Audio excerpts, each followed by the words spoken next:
This is John Jackson Miller, and you're listening to the Star Wars Canon Podcast. May the Force be with you. There are stories about what happened. It's true. All of it.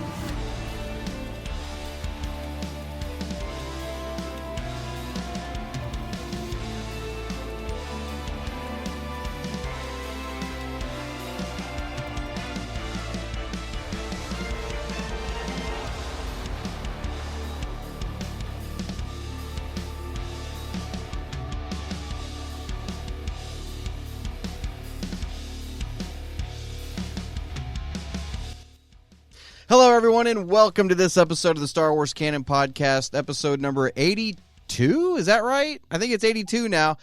Thank you guys for joining us to talk about our favorite thing in the world, yet again, Star Wars. And joining me tonight from, again, across the pond, for those of you that don't know, this recording is taking place in Kansas.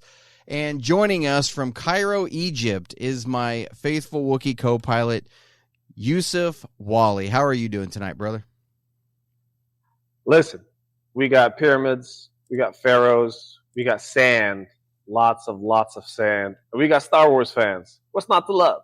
Right. I am very, very happy to join you yet again from this side of the world. How are you, Mr. Miller? Oh, I'm doing all right. It's, like I said, we're in Kansas.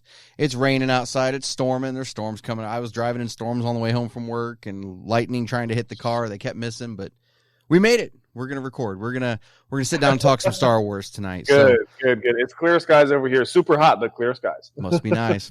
Hey, like I said, Usef is across the pond, so if we have any technical difficulties, which they do happen sometimes, we'll see if we can get Usef back in the show. If not, I don't want to leave a fallen man behind. We'll try to salvage it as best we can, but if I have to move along, I will move along. These aren't the droids you're looking for. So show must go on. Keep that in mind. If we lose Usef, we'll try to get him back. We'll try our best, but we'll see what happens. So, very fair. Episode 82. Did I have that right? We're on episode 82 of the Canon Podcast. I believe so. I'm not entirely right. sure exactly, but I feel like you've got the gist of this. So yes, I think that's where we're at. And 82 episodes in, and for this episode, we really don't have a lot of news. There's really nothing on the news front. It's been a quiet season, hasn't it? It's been very quiet right now, and there's been nothing. I mean, we've got some new books. High Republic wrapped up, which we'll talk about some High Republic here in a little bit. But I mean, there's really been nothing else. I will tell you this though. I spent, and this is Star Wars related, I spent the most money on a book Should be. that I've ever spent. Okay, this book. is an interesting topic. Yes. Yesterday, and I don't know if I'll ever spend this much on a book again. I will if it's the right book, because I have one in mind that I'd like to get someday. But in October, they are re-releasing the novelization for Revenge of the Sith, written by Matthew Stover, which was an amazing novelization. If you guys haven't read it, it's not the same as the movie. There's things in that novelization that are. I haven't. fleshed. By the way, can I just say I haven't read it, but I've been through it. Does that make sense? So I've been through. There was a few videos there where I sort of understood my favorite moments, and I saw it being read. So why are they re-releasing it? 20th anniversary. I'm assuming it's been 20 years. I guess they're releasing. But there are no details being changed. Oh, so no, they're not changing anything in the book, but they are adding, I think, 100 and some annotations by the author inside the book that they're adding in. And like a foreword, like a foreword from it, and it's a new cover. It's in a nice, really gorgeous cover. It's beautiful. It's a beautiful cover. Collector's thing, yeah. And then it's also got like a red ribbon in it for like the placeholder, like a Bible or I love that. And so I was like, I have to have this book. And so I was like, right. I like Bible. I have to have this book. And so I was on Facebook. I'd love to have that book. I'd love to have that. Well, I'll tell you this. So it was especially for me, Revenge of the Sith being my favorite. By the way, it was an impulse buy for me because I pre-ordered it, and I don't pre-order books. I've never pre-ordered a book in my life. I buy it when it comes out. I just go get it, and I've never pre-ordered one. But this one I pre-ordered because I saw a post that I don't remember the website now. But if you send in your receipt of your pre-order, they will send you a book plate to put inside the front cover that's got the autograph of the author on it, like his signature. Okay. And so it turns it into a signed copy. And I was like, all right, I have to get this. I'm gonna do. So by the time I ordered it, and because the book itself was already the most expensive hardback I think I've seen in Star Wars so far, that on a fresh release it was like $55 American. And so by the time I ordered it and shipping and everything, so that was the price. No, I ended up paying $73 after shipping and taxes and everything. So I paid $73 for this book, and then I turned that receipt in. And I was like, I better get this freaking plate, because just to have that book and have it signed on top of everything else, I'm going to take my old Revenge of the Sith off the shelf and put this one in its place. I can't wait to. I'm sorry, but I had to talk about that. I can't wait. No, I love it. I love it. This is fantastic. It's a very interesting toy, especially that you started this talking about this is the most I've paid for this. Yeah. This is another thing that we might touch on later. What people ought to be paying for content. Does that make sense? Right. What I should, because I'm, for example, like me going on this journey that we're going to talk about later about getting into High Republic. I'm paying a certain amount, and I'm getting a certain amount of credits. Right. With Audible, because I'm a I like Audible. I like having audiobooks. There's two reasons for that. Not only because I can't get necessarily the hard copy here, but because I'm driving a lot and I enjoy listening to something, whether it's while I'm doing an activity, I'm cooking, I'm playing video games, I'm preparing the dog food for I've got a couple of dogs that I do a lot of chores for. Anyway, but there's a certain amount I'm willing to pay. Yeah. So you saying, well, this is the most I've ever paid.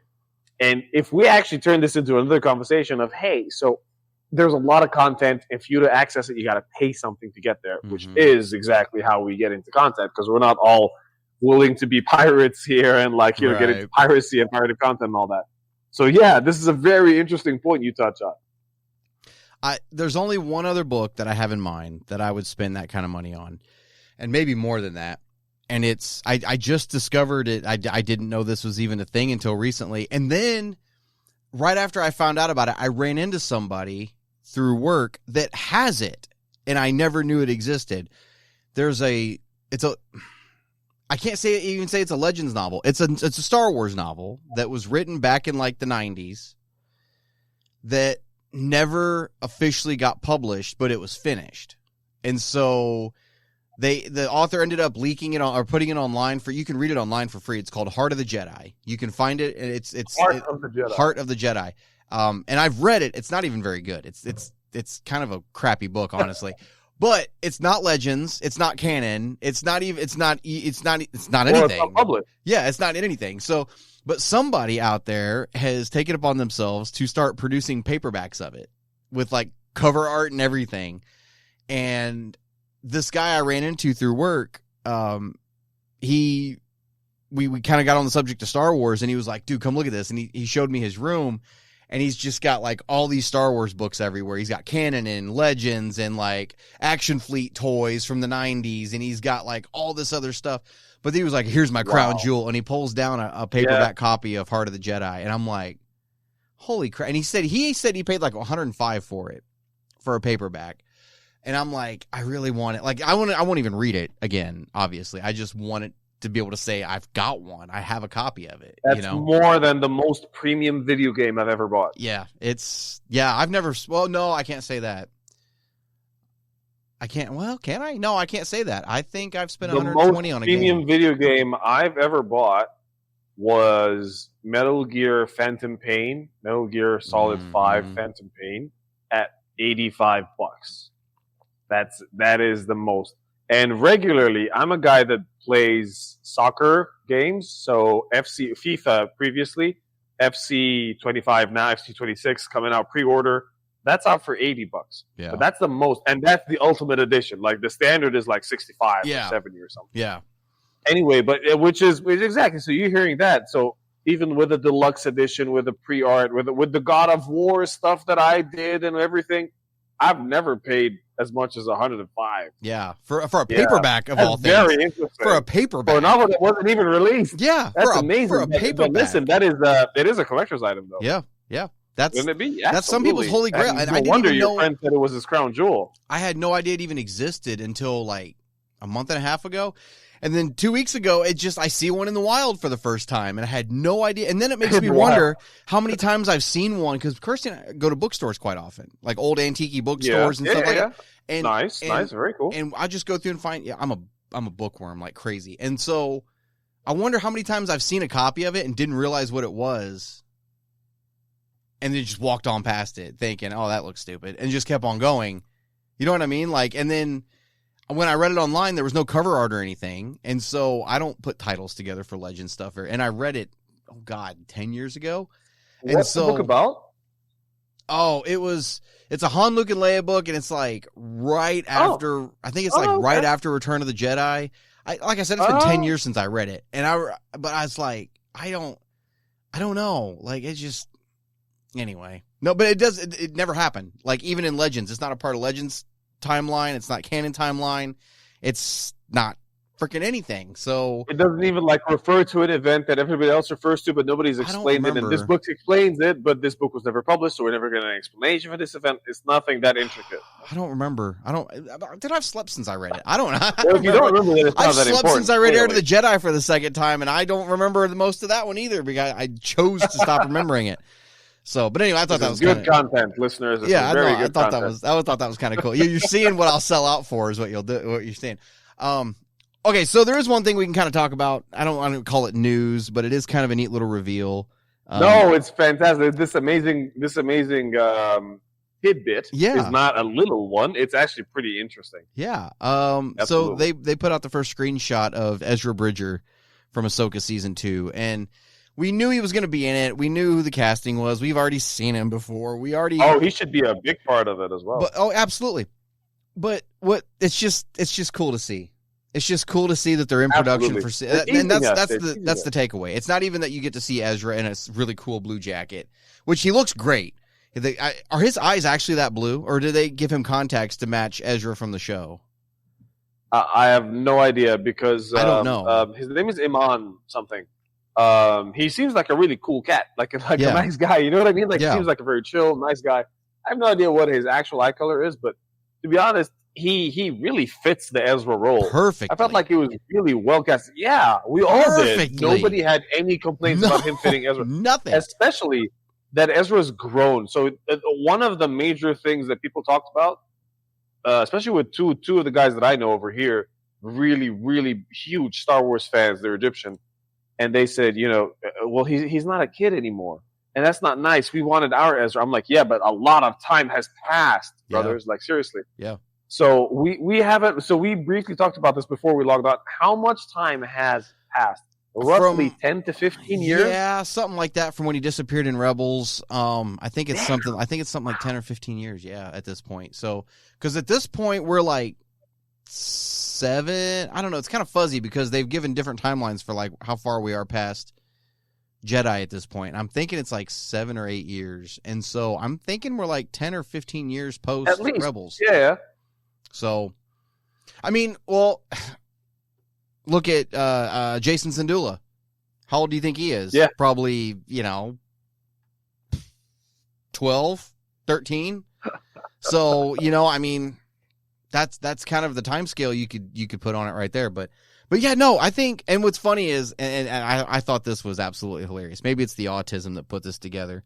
But the actor, sorry, it's official. I'm on the spectrum, just so you guys know. I didn't know that, but officially I'm on the spectrum. So anyway, it explains a lot. It explains a lot. I don't mean this in a bad way. I'm not trying to. No. I don't take it. No, honestly, it explains a lot. The spectrum, nor anybody on the spectrum. I'm saying that honestly, there's nothing wrong with it. No. And we it's ought a to superpower at this point. Everything that's going on within this noggin. It's a superpower for some people, honestly, because they absolutely. can. I've seen 100%. people just do wild Next stuff. stage of human evolution. Yeah, it's insane. Anyway, it's that talking. It's that part of me that's talking. The guy when Amon got cast as Ezra, he played Aladdin, and I remember when Rebels first came out, people were comparing Ezra to Aladdin. They're like, "Oh, he's just this street rat kid. He even's got the same nose and everything. He looks just like him." So I thought that was kind of a funny little tidbit. I just thought my brain put that together, and I just thought that was funny. But anyway, this is like the perfect casting for a character from animation to live action. And I mean, he's chill, he's fun, he's lighthearted, he makes you feel like you're in there, and he sounds the same, which was very, for me, it was very important. The cadences down. Yeah, I just said like audible stuff. I'm not saying that's the most important thing, but when I got into Clone Wars and Rebels later than all of you guys, the rest of the people on the podcast. The one thing that struck me with Ezra, at first I didn't think Ezra was important at all. I know the camera focused on Ezra most of the time. That doesn't mean that I thought that he was an important character. You know what I mean? Like, sure, the whole story is happening around him. The story is more important than necessarily what the character does. Mm-hmm. And now we're seeing, well, actually, the character has a lot of longevity to him. And the funness within Ezra was so important in keeping Rebels a sort of like a fun show. Playful, yeah. Not necessarily a kid's show, not necessarily an adult show, because there's some adult themes. I don't mean adult themes as in like serious adult themes. I mean adult themes as in like they're talking about serious stuff. They're talking about philosophical concepts. Talking about a few things. I'm not trying to big it up too much. It's not a complex show. Yeah. But it's a very interesting thing. You can take so much from it. But you're taking it, based on what this kid is experiencing, through all the challenges he's been through. And he's maturing and growing at such a fast rate. And fast forward to today, here he is, especially after spending, 7, 10, 12 years 50, communing with the Force, living on this planet alone, battling Thrawn's private army on his own. Maybe, I'm not saying he's taking them on every single day 100 to 1. He's just, trying to avoid it, surviving, taking a stance on his own, hiding, communing with the Force, doing this, sometimes beating him, sometimes not. And we're going to learn so much more next season. Can't wait, honestly. And we haven't been given an official date yet for the first episode of season 2. No, we haven't. But we're expecting it to be when? I mean, like what? End of this year, early next year? No, it's not going to be end of this year. No, it's going to be next year. It's going to be 2026 for sure.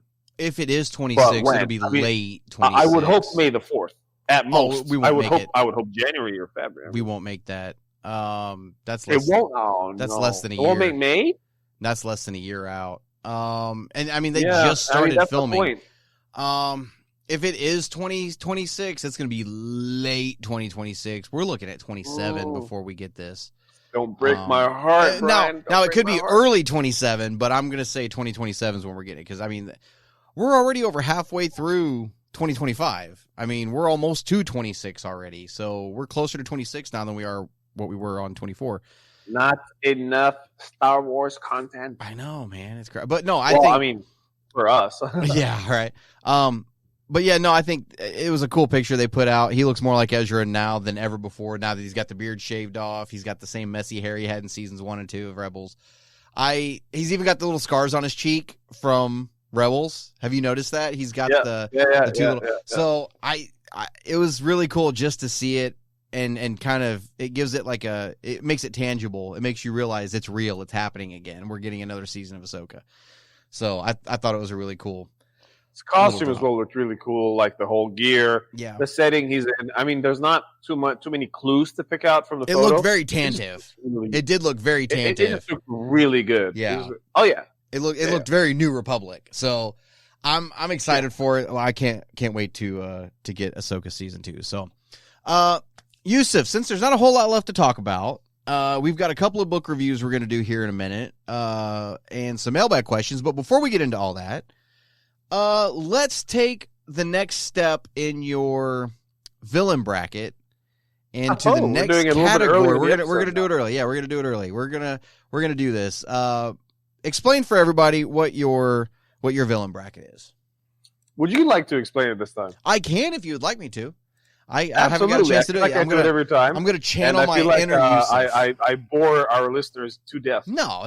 Because I do pretty much the same thing. I don't have it written in front of me. It's written in my mind. Like, honestly, it's one of those things where when we get, not if we get, but when we get these VR Google glasses that we're going to be living off of every single day, our phones aren't going to be in our hands anymore. They're going to be right here. Yeah. And, I have this thought in my head, and I keep regurgitating it every single time. So, Brian, why don't you kick us off? I'll take a whack at it. I'll see what I can do here. Do or do not. There is no try, right? So, Usef wanted to start this bracket called the villain bracket. He's a huge fan in villains. Villains are a very important part of the story. You can't have a good story without a really good villain. And, and this is why I'm excited to have Usef read High Republic, because I think the villains for High Republic are a lot of fun. But what Usef has done, is compiled this massive list of villains from... And Richard J. Oh, and J. Yeah, you're right. Richard J. helped. from movies and TV shows and video games and some of the books, even some Legends stuff. There's even some Legends villains in here. And broken them down by different categories like miscellaneous Force users, Sith, military figures, stuff like that. Bounty hunters. We did bounty hunters. And this last one we did was it Pride and Tarkin? I think were the two. Yeah. Yes, it was Pride and Tarkin blew Pride out of the water. So what the vote is? So what the vote is not which character would win in a fight. It's which character is cooler. And so each episode we have this list and we have a random wheel that we put up and we just let it pick 2 characters. And then we put it out as a poll for you to vote on which character you think is cooler. Again, not who would win in a fight, but who is cooler. Who is the cooler of the character? Who's got more suave? Who's got more style? Like when we finally get to Balin, I'm voting Balin. I don't care who he goes up against. Like Balin's my boy. I don't care who's opposing. I don't care who he goes up against. I'm voting Balin. So, but anyway, that's kind of what the villain bracket is. And then each week we tell you guys who won, and we're going to get to the end. We're going to find out who won in each of these categories. So we are stepping into a new category this week, finally. And we just finished up miscellaneous Force users. Oh, I'm sorry. We just finished up military figures. I'm sorry. We're moving on to miscellaneous Force users. And there we go. We have 8 names that we're going to be putting up. And so let's pull up the little wheel here. Let me see if I can figure out. There it is. I figured out how to do it. All right. And we are going to spin this wheel and we're going to get our first name. Here we go. Let's see who the first one this week is going to be. Oh, I thought it was going to be Balin. I really did. Oh, and we've got Shin Hati is going to be the first name this week. And, yeah, woo, that's what I tell you what. Oh, look at the more fireworks. I know, I love Shin Hati. All right, let's see who we're putting her up against. Let's see who we're going to be voting for. Or Maul. Okay, well, that one's going to be kind of one-sided, I feel like. Yep, it's going to be Maul. So Shin Hati and Maul. Unless there are people that never got the appeal of Maul. So that's possible. Yeah, okay. So let's talk about this a little bit. Sure. I know who I'm voting for. So here's the thing with Maul. I don't think we need to go into too much detail about who the characters are. Yeah. A huge part about me, by the way, bringing in the villain bracket it was everything Brian said and just a little bit of me trying to. I am like, I declare this openly. I am the least knowledgeable of anyone of our Star Wars Canon Podcast crew of Star Wars. I am the least knowledgeable by far. And one of the major reasons, yes, I love villains, but one of the major reasons why I'm doing this villain bracket isn't the fact that, oh yeah, I like villains, so let's talk about villains. I want to learn more about Star Wars, and there's so much to read and to dive into. So where do I start? Might as well choose, why don't I look at the characters that I love? So one of the first novels that I read was the Tarkin novel. Honestly, it was fantastic. And I know everybody else expects me to read something about Luke, Han, or Leia or something. I'm sorry, no. This is not my favorite part about Star Wars. For me, I have enough of Luke, Han, and Leia from, the original trilogy. That's fine. I'm not saying I don't want more. Of course I do, but I want more of the villains. So now, looking at, for example, Shin versus Maul, just as we said, I know a few friends of mine who are not so enthralled by Maul as maybe some of us are. Maul seems pretty cool. The spikes in his head, the red, the black, he's awesome. If you've watched Clone Wars and Rebels and you've seen what he's done and you've seen how he's grown and you know sort of in the back of your head maybe that extra bit of, oh, the sequel trilogy was supposed to be based on Maul in the, the criminal underworld. Other people are like, well, he was just in one film and he got his ass whooped, by Obi-Wan who sliced him in half. Yeah, he took out an older Jedi, Qui-Gon. That you could have a different idea of who thinks what about Maul. You could have a different idea for yourself about what you think about Maul. The idea is that let's actually understand who's cooler. Who do you resonate with? Shin is super interesting. She, and this is a very important factor of her being a she, is, she's versatile. She's clearly very skilled. She's passionate. She has a lot of pent up, not just anger, but forced anger. Am I right, Brian? Like, you know what I mean? Like, she's got a lot of instinctive force using. And this is why, by the way, I really like the dark side in Star Wars, period. I'm not saying I prefer to the light, but I love the dark side because of this, because it's so instinctive. It brings out everything within you. If you're ever frustrated, you just want to bring it out. This is what the dark side tempts you to do, right? Am I right? So it brings out everything within you. Oh, yeah, absolutely. I love Shin. We were talking about that before when I was putting the wheel together. Absolutely. I love Shin. Yeah, she's fantastic. I can fix her. I can fix Shin. I know I can. Yeah, no. Who says there's anything wrong with Shin? It's all from a certain point of view, I guess. So, there you go. Yeah, I knew I missed something into talking about the villain bracket, but yeah, no, I with Maul, he's pretty deep. We're gonna learn more about Maul when his TV show starts here pretty soon. His animated show, Maul Shadow Lord. I had it in my mind. I wanted to mention it. Yeah, exactly. We don't have a release date for that yet. Not yet. It's gonna be on Disney Plus for sure, but I mean, it's gonna be next year, right? Oh yeah, easy. So there's nothing this year for Star Wars, basically. No, there's nothing really big this year. There's nothing.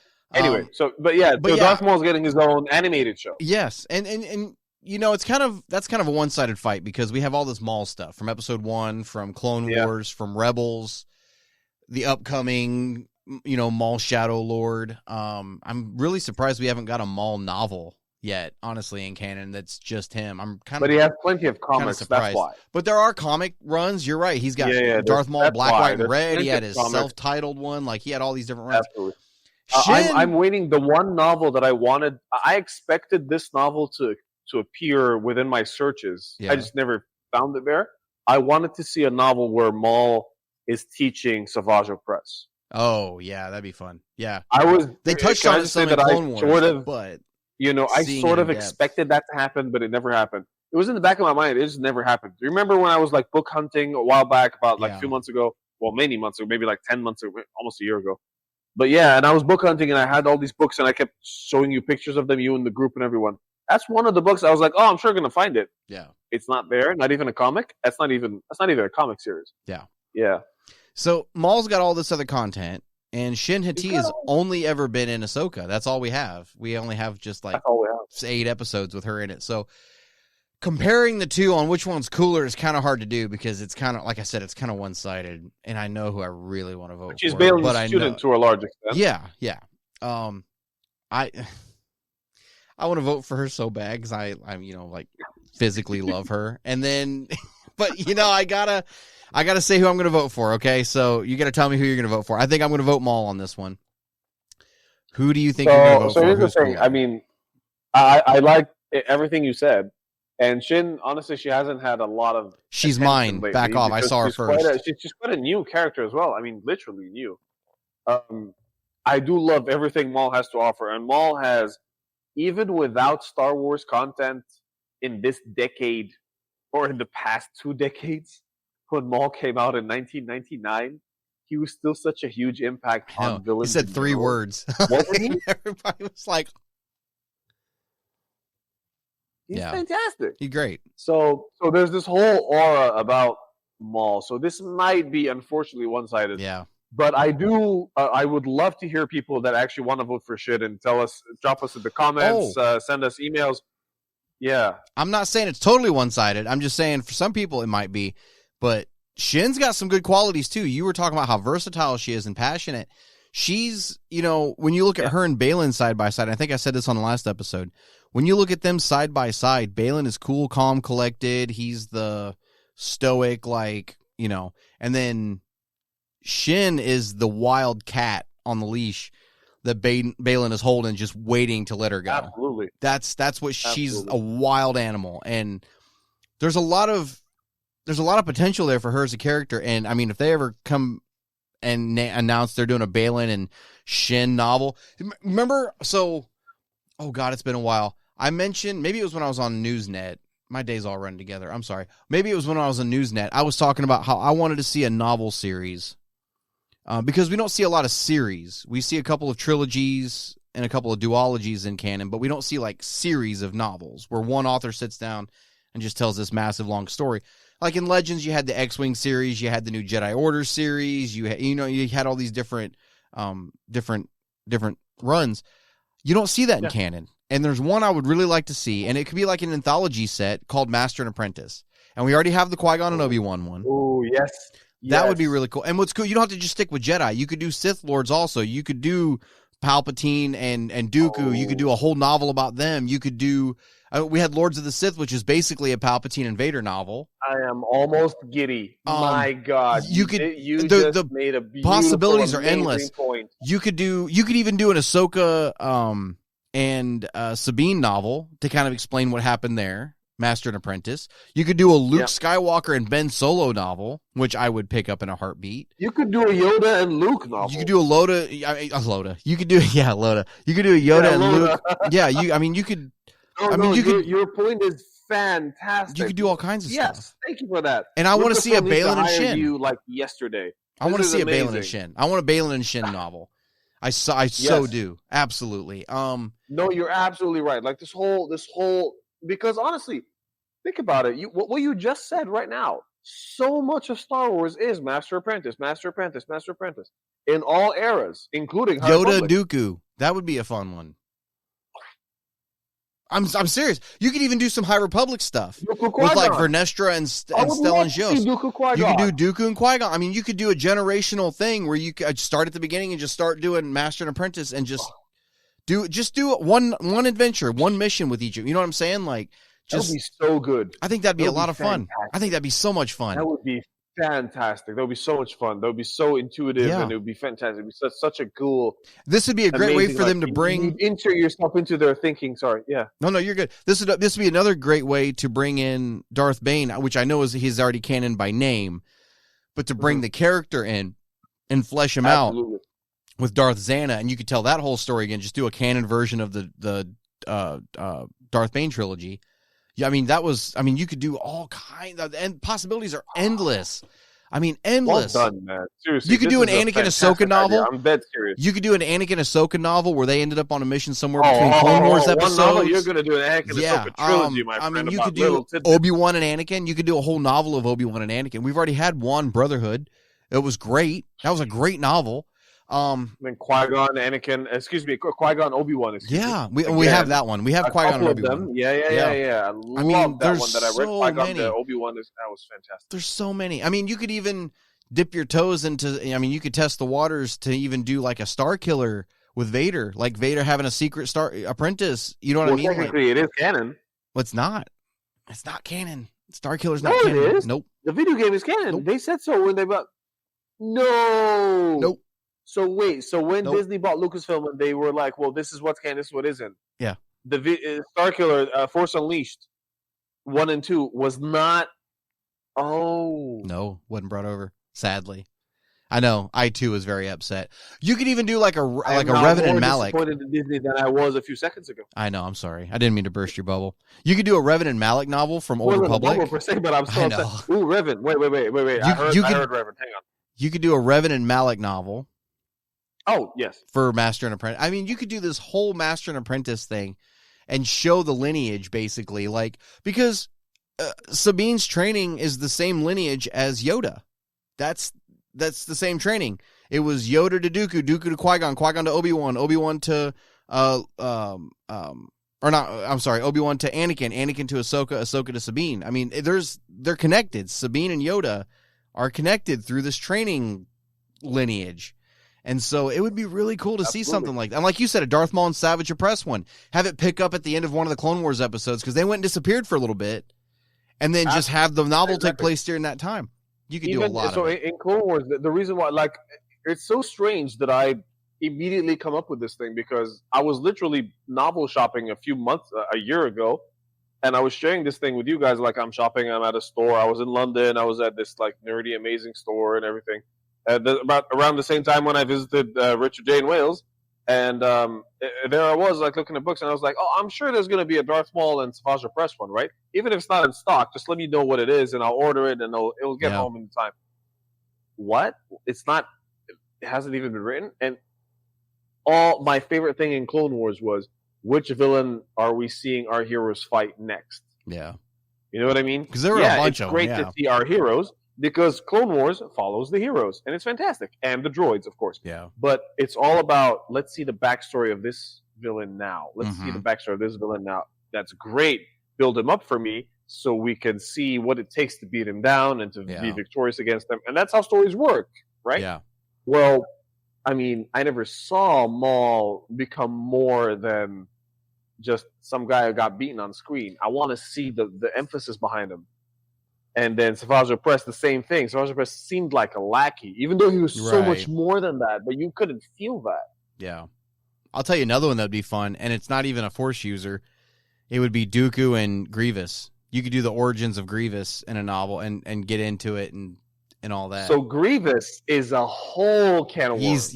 In a good way. Oh, wait. Can of worms is a bad thing? Okay, Grievous deserves a lot of backstory. Mm-hmm. He is so cool. For anybody who doesn't know, Grievous is this.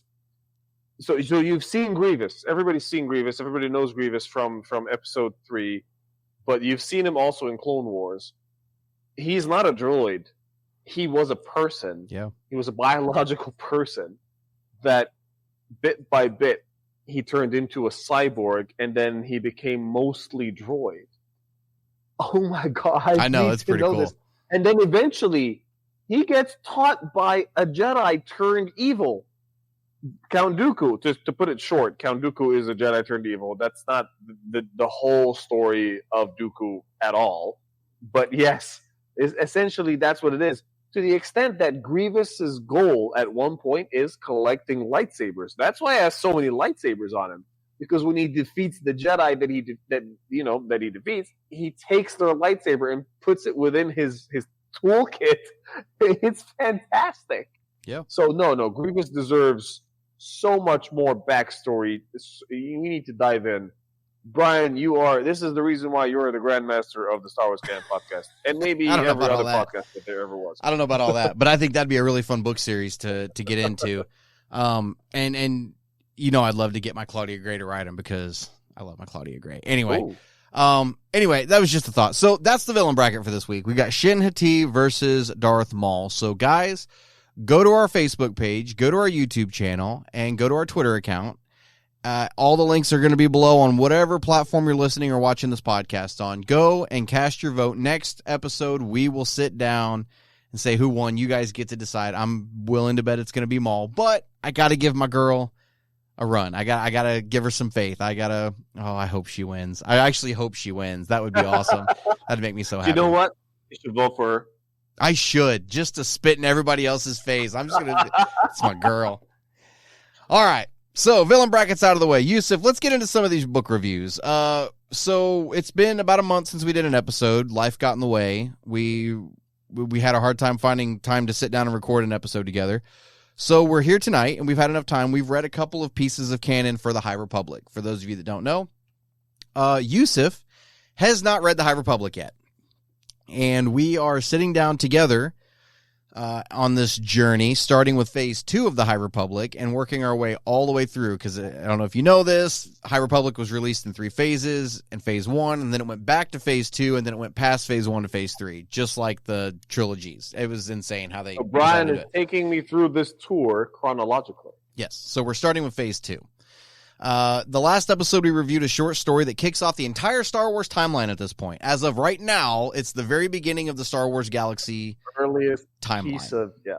And it was a short story called The Queen's Bloom, which we both really enjoyed. It was a great introduction to Axel Greylark and kind of the mother and kind of their dynamic and everything like that. So this week, we are reviewing actually like 2 pieces of canon. And so I think we're going to, I'm excited for next episodes because I love the book we're going to talk about in the next episode. But this episode, first off, before we get into it, I want you guys to know this is going to be full spoilers. There's going to be stuff we talk about. We're going to discuss the books. They've been out long enough now that we're just going to discuss them openly. That's what we're going to do. And some of this stuff you guys may not have read before. Some of the short stories we're going to talk about tonight were from Star Wars Insider magazine. And I know not a lot of people get Star Wars Insider magazine, but those stories are canon. And so we are going to go over those also. So anyway, Usef, the first thing we're talking about tonight. It's a short story. I keep saying short stories. It was part 1 and 2, but it's the same story. I don't know why I keep referring to it as stories. It's called Tales of Enlightenment. What was it? Yeah. New Recruits, or was it New Prospects? I don't remember. I need to go back and look. I got my book right here. I'm going to go back and look. New Prospects. For those of you that don't know, these stories have been collected in a nice little hardback bound book called Tales of Enlightenment. They're so cool. It's 6 stories. Each one is in 2 parts, and we're going to talk about parts 1 and 2 of this story called New Prospects. Now, the High Republic Phase 2 goes back like 350 years before the Battle of Yavin. And so we're way back in time. This particular story has nothing at all to do with the Queen's Bloom that we read on the last episode. Usef, you summed up what this story is perfectly when we were talking last week about how this is a story that you would hear playing like Star Wars Outlaws, hanging out in a cantina somewhere, and you just hear somebody in the background telling the story. That's basically what this is. That was a great way to sum it up. Exactly. So this is literally, this short story, so Brian, through his brilliant attempts to satiate my needs to diving into Star Wars, is basically telling me, listen, there's so many different angles to how you can experience this story. Let's take you through it. Cool. Amazing, right? And take me by the hand and, showing me this angle of it's so cool. Yeah, we're going chronologically. This particular story, he could have skipped it out. Obviously, he may be referring to something bigger in the future. But this particular story is a short story. It literally took me less than half an hour to read, right? Both parts. It's interesting. It's enticing. It's got a lot of events in it. It's one of those things where you're reading there. You might be commuting. You might be chilling. You might be really into Star Wars and adding it into your list. The entire story is basically a bar story. Mm-hmm. It's basically the characters that you think are the main characters are chilling there at the bar for their usual weekly meetup or even bi-daily meetup, and they're seeing this guest come in, and she seems to have an interesting aura about her with like a weird, oh wow, she just comes in rough, it looks weird, and well, what have you been through? And the story she tells them is of her encounter with these pirates and a Jedi. And this story is really interesting, but I swear to you, this story, when you read it, it feels like something that should be a video game mission. It might even turn into an entire video game on itself. It's so simple. It's so straightforward. This is championship storytelling at its basic, most amazing level, where you have just a great story, really cool intrigue, and very interested people around you listening to the story. And I liked it. I really, really liked it. There's not a lot to it, by the way. It's not like, oh, wow, it's got such interesting new information here. Right. None of that. It's just really cool. And it adds a lot of color. So I can't wait. So I was going to ask you this question, but I don't have to because I think I'm going to get the answer in the coming weeks and months. Why did you give me this story? Because so it seems very interesting. It's a short story. Maybe you give it to me for a little bit of color. Maybe you give it to me, because these characters, I'm going to hear them again, or hear about them again, or hear their. Okay, so I touched on something. You don't have to answer now. No, I don't want to. So if you want to, give me everything you got. So I had you read this because, like you said, this is one that we could have skipped past. It's not necessary to any. Honestly, this particular story, cut and dry, beginning to end, has nothing at all to do with anything else in the High Republic. I'll tell you that. Well, I mean, it hardly took any time anyway. It literally took me less than half an hour to read both parts. It's not a lot. No, it's not. But it's not even about the story that was told inside the story. It's kind of an in-universe legend, right? Is kind of what this is. It's not even about that story, okay? That story may not have ever even happened the way she said it So it may not even be canon.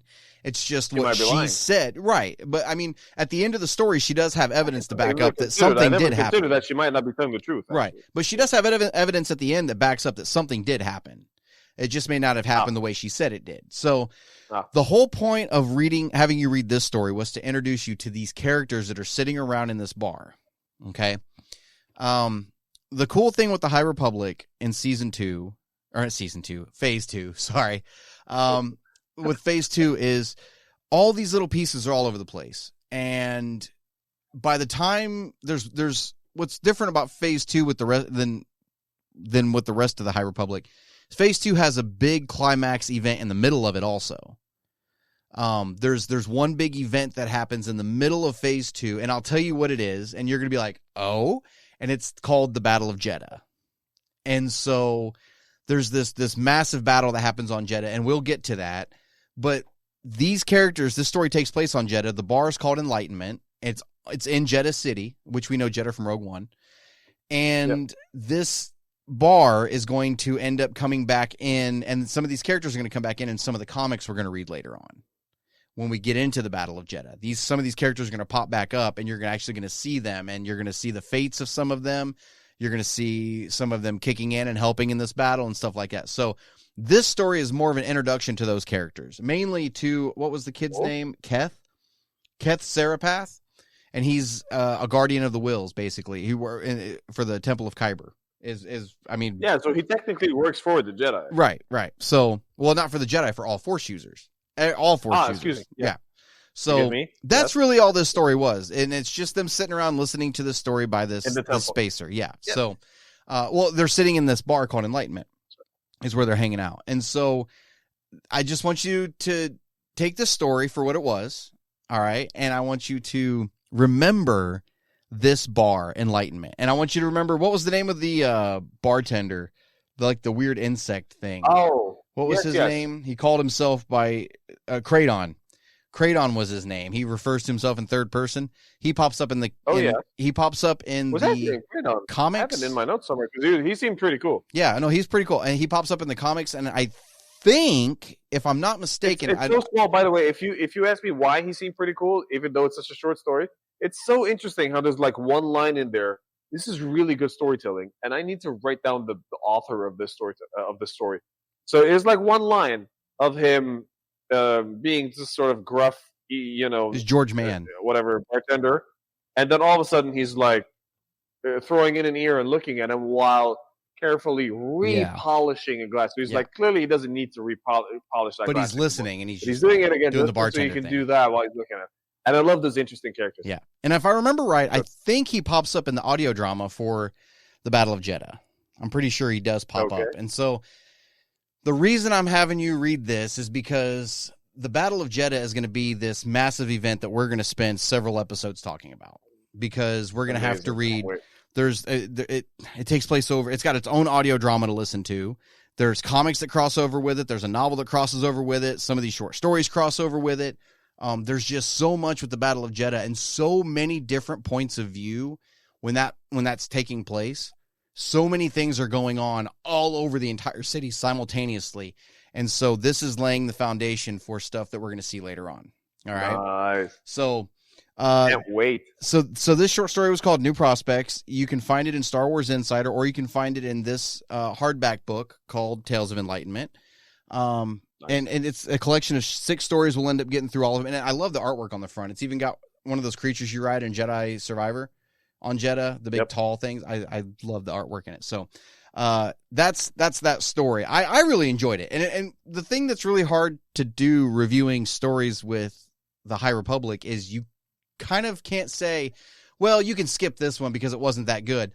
You kind of have to read it to know what's going on. You know what I mean? Later on. Absolutely. And with the High Republic also, the way they laid it out was, there's for phase 2, there's 2 main novels. And honest to God, you could get away with reading just the 2 main novels. And you could skip everything else and still kind of get the story of what's going on.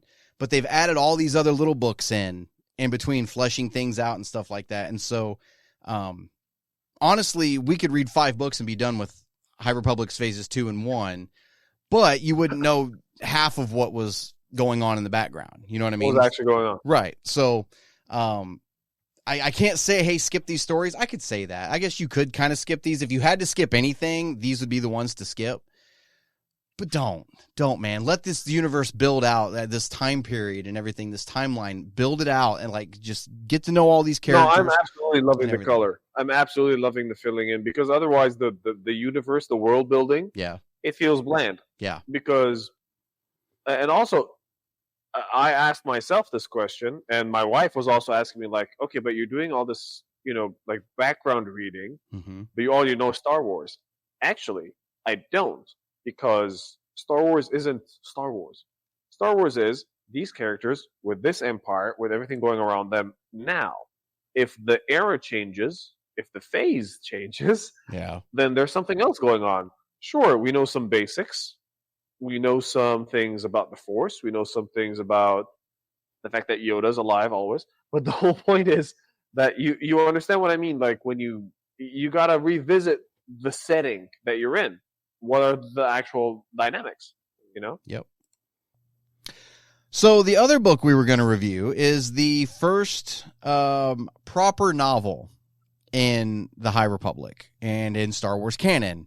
It's a book, and there's a little bit of contention on which book comes first in the timeline, because they kind of happen simultaneously, but there's things you need to know about reading this one before you read the next one.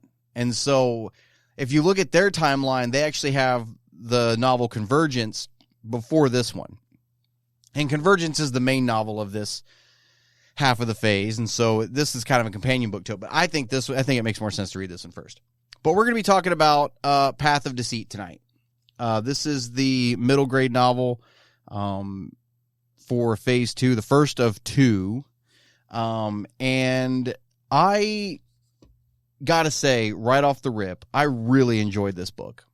This is the second time I've read it now, and I've really, really enjoyed this book.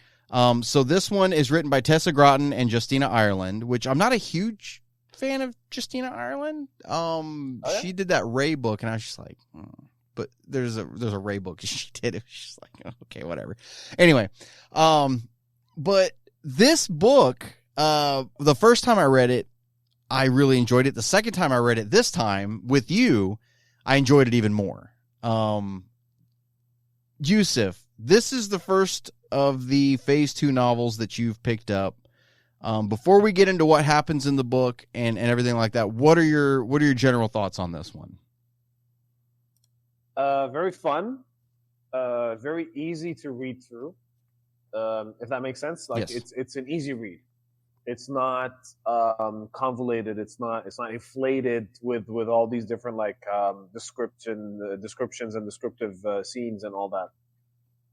It's quite active. So here's the thing about this book, and I will touch on what goes on in it just a little bit. It paints. Excuse me. It paints a picture of very interesting characters without making it boring. So there's these. My main issue with the High Republic going in there is that it's untouched ground for me, and there's all these different factions that are quite new. So I'm like, oh, do I have to relearn new factions all over again? Yes, God, yes, you do. Exactly. So to put it mildly, if you're playing a video game, if you're watching a new movie, if you're going into a new universe, even if you're watching a movie for a character that you know, for example, even if you're watching like a new Spider-Man, I'm just right off the bat, how many Spider-Man fans from the olden days, from like the 2000s and 2010s, tweens, whatever, know who like the mob bosses are of Spider-Man? Hardly any, because that's not what Spider-Man did in the past, right? So here's the thing: you got to learn who they are now, and these are the mob bosses, and you know that in the video games, you know that in the latest ones, you know that in all this. And this is the thing, right? So when you're watching, so when you're reading High Republic now, you got to get into all these different factions, and that was a huge mental block for me. Now, Path of Deceit is showing me it's fine. It's not a mental block. It's all good. It's quite interesting. It is a novel. so it is a few hundred pages. It's not like, oh yeah, this is them, bam, and this is their fight, and they're done. No, there is no fight actually in this book. There is no happy ending in this book. As a matter of fact, this book is making it's almost a cliffhanger without being a cliffhanger, because I have no idea what happens next. I don't know where they go. I don't know what they do. I don't know who wins, who loses. There's nobody winning or losing. There's no fight. There's no battle. There's like, what? This is such an interesting introduction to what is yet to come. That is basically the book. And the book itself is, as I said, it's an easy read. And it's such a good introduction. I have no idea what it's introducing me to. But it's such a good introduction. Does that make sense? It does. It does. And so is it making sense now when I told you don't get attached to anybody? I was like, don't get attached to anybody. Nobody is safe in the High Republic. So we can talk about this now. We can, Listen. yeah. So with the High Republic, book. yeah, there's 2 Jedi in this book. And you're introduced to Kevmo Zink, who is a Jedi They're Padawan. very cool, by the way. These Jedi, they seem very nice. Oh, We're not very. introduced to them in depth, but they seem very interesting. Yep. So we get introduced to Kevmo Zink, who is Pantoran. If you remember the Pantorans from Clone Wars, blue skin, gold markings on the face, that snowy. I'll be honest, I have to Google them. To be honest. My God, Usef. Anyway, has to be that person when you have to Google the races. Yeah, sure, I was that person. And then his master But is. he's so good. I was like so happy. Yeah. I was like, it's so. And then the book is really in depth with him. Yes, it Of is. all people. It really paints a picture of who Kevmo is, and his master Zala. So the way this book kicks off is we're introduced to Sunshine Dobbs, who is an artifact collector, and he's been tasked by the Path of the Open Hand, which is this like force cult on the planet Dalna, led by the mother who we met in The Queen's Bloom. He's been tasked by them to go find force-sensitive artifacts because the Path has this mentality that anybody who uses the Force or touches the Force is abusing it. And that if they are using the Force to, if a Jedi uses the Force to make something float, if they make rocks float, right? Like Rey says, make rocks float. Then it's pulling from the Force from somewhere else, and it may cause somebody else to die. And so they believe the sanctity of the Force shouldn't be polluted by using it and abusing it. Right, yes. Exploiting it. That's the perfect word, exploiting it. Yes. Yes. And so they want Sunshine to go find these artifacts that are imbued with the Force so that they can keep them safe in a vault somewhere to keep them from being abused. That's noble. I mean, I don't agree with what you believe, but hey, I can't fault you because we don't know if that's the case or not, right? And what's cool is through this book, when they talk about this, the Jedi are like, is that how it works? And they're like, no, that's not how it works. Everything we know about the Force. I'm gonna bring up a point later, which I have in my notes here. But cool. Yeah. And so Sunshine shows up with some of these artifacts. She's talking to the mother, and she's kind of looking over things. She's like, none of these things are even like remotely what we're looking for. But Sunshine is realizing that he is being affected by the mother in a way where he just wants to please her. He wants her approval. He can't explain it. He's just being in the room. He just wants her approval. And so he's like, well, I got one more thing. And he pulls out this. Scion. Yeah. She's a Scion. Yeah. And so he pulls out this last thing, and it's this purple crystal, a big purple crystal, which I imagine is the size of like a football. It's kind of what I was thinking, size-wise. Exactly. It's not like one of those like amethyst pieces, because I was thinking about that. Oh, like I love purple. Yeah. I was thinking about the amethyst crystals. Like those little pieces that you can collect and put them in your home. That looks amazing. Yeah. No, it seems to be like a trophy size. Mm-hmm. Yeah. And she's drawn to it, and she's like, yes, I want this. And throughout the entire book, she has this crystal in her lap, and she's like stroking it and petting it, kind of like Dr. Claw and Inspector Gadget with his cat. Yeah, he's just like, she's just petting this thing the whole time. Throughout the entire book, anytime you see the mother, anytime we talk about the mother later in this book, she's got this thing in her lap petting it. Like, it's just, she's drawn to it. And Sunshine says, I know of a planet where you can get more of those. And it's the planet of this living force and all this stuff, which there's a book we're going to talk about later on in phase 2 that's all about this planet. We're going to go see this planet. And amazing. so he says, called? Do what? I think it's just called Planet X. is what they're, because they don't have a name for it. Because the book is Quest for Planet X, and it's them trying. And it's like, I think that book happens simultaneously with the final book of Phase 2. So when everything is going down. Wow. So, but anyway, that sounds exciting. That sounds very exciting. Oh, very, very. And so we find out that the mother has been sending this group of people from the path out called the Children to collect these Force artifacts. And, you know, when every time they find out about one, she sends them out, and they do what has to be done to liberate this artifact and to bring it back. If that means murdering, if that means, you know, pillaging, whatever, it's stealth, liberating. They're going to get these artifacts. And there was one artifact in particular that they had just stolen recently out from a planet called Henestria, that was called the Rod of Seasons. Is that right? Or was it Daybreak? Was it Seasons or Daybreak? No, Rod of Seasons. Seasons, okay. Because there's 2 rods we're going to find out about in High Republic. The other one's called the Rod of Daybreak. Yeah. So this one's the Rod of Seasons. And they stole it, and it kind of caught the attention of the Jedi. And now they're on the hunt of who's stealing Force artifacts. And so the Jedi send Kevmo Zink and his master Zala to, I think her name's Makri, to investigate it, and they end up on the planet Dalna. And Makri, is that what it is? Okay. On Dalna, on the audiobook, we find another character that we're introduced to. Like you said, there's a lot of new people in these books. Her name is Marta Rowe, and she is an Evereni. She's so cool. Very cool. And her cousin is one of the children. Oh, Evereni is a race. Yes. Evereni is a race. It's kind of like how a Twi'lek, which is what AHSOKA is, for example. AHSOKA's not a Twi'lek. She's a Togruta. Is she? AHSOKA's a Togruta. I didn't know that. I thought AHSOKA was a Twi'lek. No. Hera's a Twi'lek. Yeah. Yeah. I thought AHSOKA was a Twi'lek. No, they both have Leku, but man, she's got the Leku. Yeah, she's got the... No. Shakti was a Togruta. Okay. Yeah. Anyway, sorry. I just got schooled. I'm sorry, you're good. The Evereni are really cool. They're gray-skinned. The Evereni are cool. They got gray skin, black eyes, claws, sharp teeth. Yes. They're bloodthirsty. Yeah. They're bloodthirsty species. Evereni seem very interesting. Very. And some of the lore behind them is, if you see an Evereni, odds are you're not going to survive because they're there for you. That's usually what is the lore behind it. They're very cool. You better run. And her name is Marta Rowe. And if, you know, some of you have already read some of Phase 1, you know the last name Rowe. And you know Marchion Rowe, right? So keep in mind there might be a little bit of a connection here.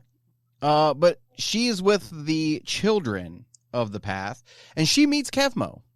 And they hit it off right off the bat. Wow. They're very attracted to each other. They think each other is she's very young pleasant. At the time. She's very, and Kevmo uses the Force in front of her, and it terrifies the kids. It terrifies her. And this is when Kevmo starts to learn this is what the Path believe, right? And he starts to get this suspicion. They did steal this artifact that they're here to get. So, yeah. What happened next, Usef? Sorry, so I'm babbling. Marta, I don't want to go through the whole thing. No. This is fantastic. This is top-notch storytelling at its finest. Marta.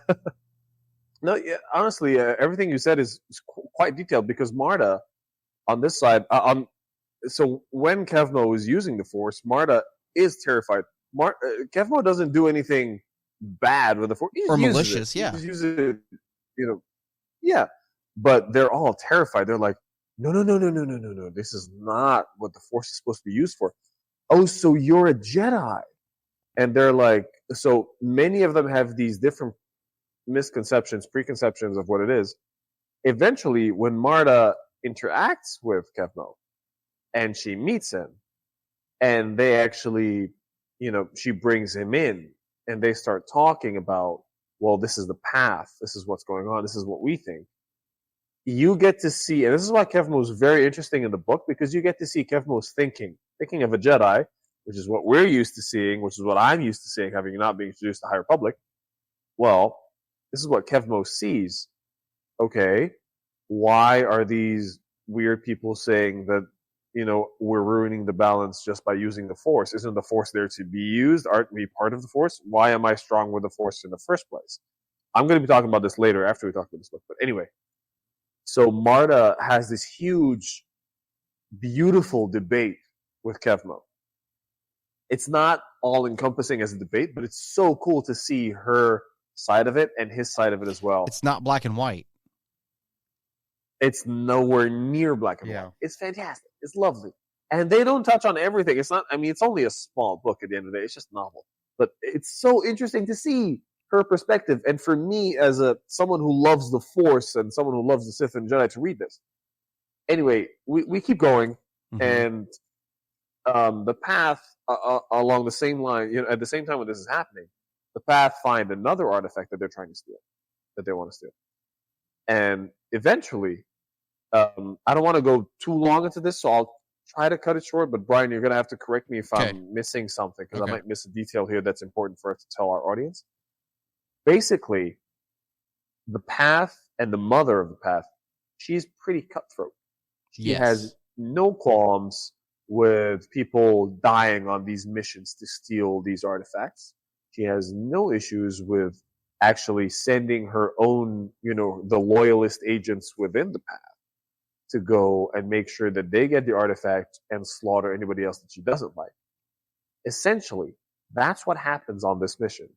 And one of Marta's closest friends, who has a girlfriend who goes on this mission, there's a whole big issue there where, in fact, this person comes back full of fury with the artifact. It's her cousin. Mind you. Yeah, it's her cousin. It's her cousin, excuse me. Yes. Well, I mean, her being her cousin is not that important, I felt, but yeah, sure, it's part of the story, I suppose. The reason why they feel attached to the mother is that she's supposed to be guidance for truth, a prophet. But if you're guidance of truth, and then you're also killing, and you're okay with being this sort of gangster that's just hoarding stuff. This is the new sort of idea where everybody just feels, where Marta and her cousin feel like, oh my God, what's going on here? Marta's in denial. And then there's also an issue here. At the same time, there's a flood. It's a natural occurrence. It's a horrible thing. And unfortunately, by the end of all these events, we find a huge sort of disruptance within the Path. And this is where it gets exciting. Where the mother not only has so much control, but the artifact that comes forward that they steal, and then the Jedi that come forward that they meet, they just have a beautiful, fantastic scene where they eliminate them. Yeah. And the way that they're eliminated isn't your average take them out scene. This item that she has been caring for this entire time, turns out that it's kind of like this sort of creature egg. It's like a creature just pops out of this egg. It's a monster, so to speak. I have no idea what this creature is yet, because all I've seen is its infancy. Apparently, it's a demon, and it grows and it stays within the Path, and it stays within the High Republic. And Brian is smirking right now because he knows that it's going to be there for a while.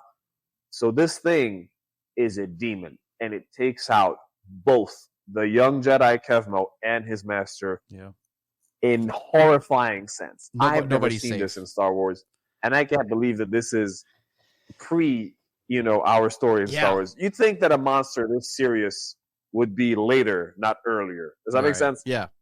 No. And then and then and then the Jedi that we just spent half of the whole book with, we're sharing it.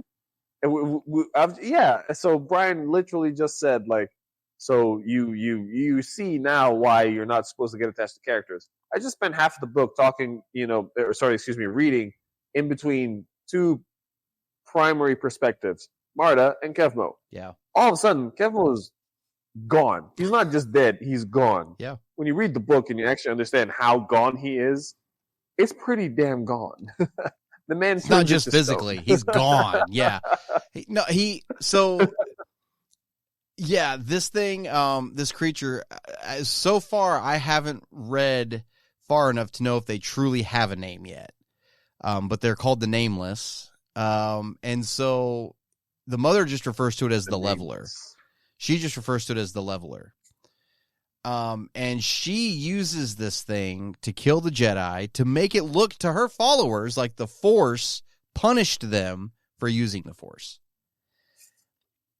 So one of my notes is gonna ask you, I have a hunch why it's called the Leveler. Okay. And maybe you might know this, but after you're done. Yeah. Go ahead. Go ahead. So I thought that, so I thought that the reason why they called it the Leveler, or she called it the Leveler, was that it brings, in her mind, it brings balance back to the Force, where I'm killing someone who's using the Force, so that brings the Force out of balance. So I'm re-leveling, bringing it back to level. Yeah. That's what I thought. I know that's kind of silly. That's what I assume. It just makes sense. Yeah, I assume that's why she's calling it that. And then later on, like in phase 3, you find out it's called the Leveler, and they start calling it the Leveler then, and everything like that. So, this book, man, like you said, you don't get attached to Jedi in this. It's easy to go to. It's pretty short. It's not long. It's not short, but it's pretty easy to go to. No, it's not a long book at all. Book. It's a really nice book, and I thank you for it. Honestly, I think my Kindle said it was a 10-hour read. At my reading speed, anyway, I think it said it was a 10-hour read. And I really enjoyed it a lot. And then also keep in mind something else that happens at the end once Kevmo dies, right? So let's talk about this for a second. This creature comes out of the egg, and Master Zala, the Jedi Master, who has been calm, cool, collected, wise, like very, very, very powerful Jedi, crumbles at the thought of this thing into fear and just starts screaming and is in terror and literally turns to like this calcified chalk dust. Absolutely. That's what it turns her to. Basically, it just sucks the Force essence right out of her. I mean, that's all her Force essence doesn't, merge back with like the cosmic Force, like what most Jedi believe happens with your consciousness and everything like that. Just gone. Same thing with Kevmo. And Marta sees Kevmo and takes his lightsaber after he's dead, and she has Kevmo's lightsaber. I want you to keep that in mind too later on. She has Kevmo's yellow lightsaber. But there's quite a few things in this book that are really, really cool.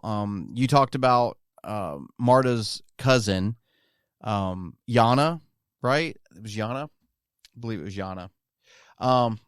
She was one of the children. The mother sends them on this mission. Yeah. This mission you're talking about that goes haywire. She sends them on this mission with instructions to the person who's flying them to this mission to kill them, make sure they don't come back. Because Marta and Yana are talking about leaving the path and going off on their own. Or Yana is. She wants to take Marta with her. Well, Yana is. Marta's fully, she's like hook, line, and sinker. Yeah. Yana's like, there's more out there. There's more to the world. Well, it's her girlfriend she wants to take with her, Core. She wants to take Core with her. Oh, yes. And they go to this ice planet. It's a trap. Most of them die. Core gets injured, and she dies in Yana's arms on this like frozen lake. And I thought this was such a cool scene. She wants to take Core's body back, but she can't because there's these creatures breaking through the ice. And so she has to leave Core's body and gets up on the shore, and this creatures come skittering across the ice and grab her body and drag her back in. I thought that was just a really cool scene. I thought it was a really cool scene. But then she comes back. She's the only survivor. Wasn't supposed to survive. She's like, I'm going to kill the mother.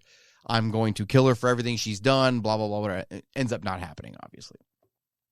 But I thought this was a really good kickoff for the High Republic. It's a really good introduction to the Jedi, to the path of the open hand, and kind of what they believe. And it makes you honestly kind of wonder, like, is there something to that? You know what I mean? Like, is that seriously something? Because we always talked about the Force being out of balance, even in the classic trilogy stuff and the prequel trilogy stuff, is using the Force. It makes you wonder. It really does. It makes you go, wait a minute, is there something to it? But I think this novel had some great character development for Marta, and for where she started at the beginning of the novel, very innocent and naive, to being very like misinformed and naive.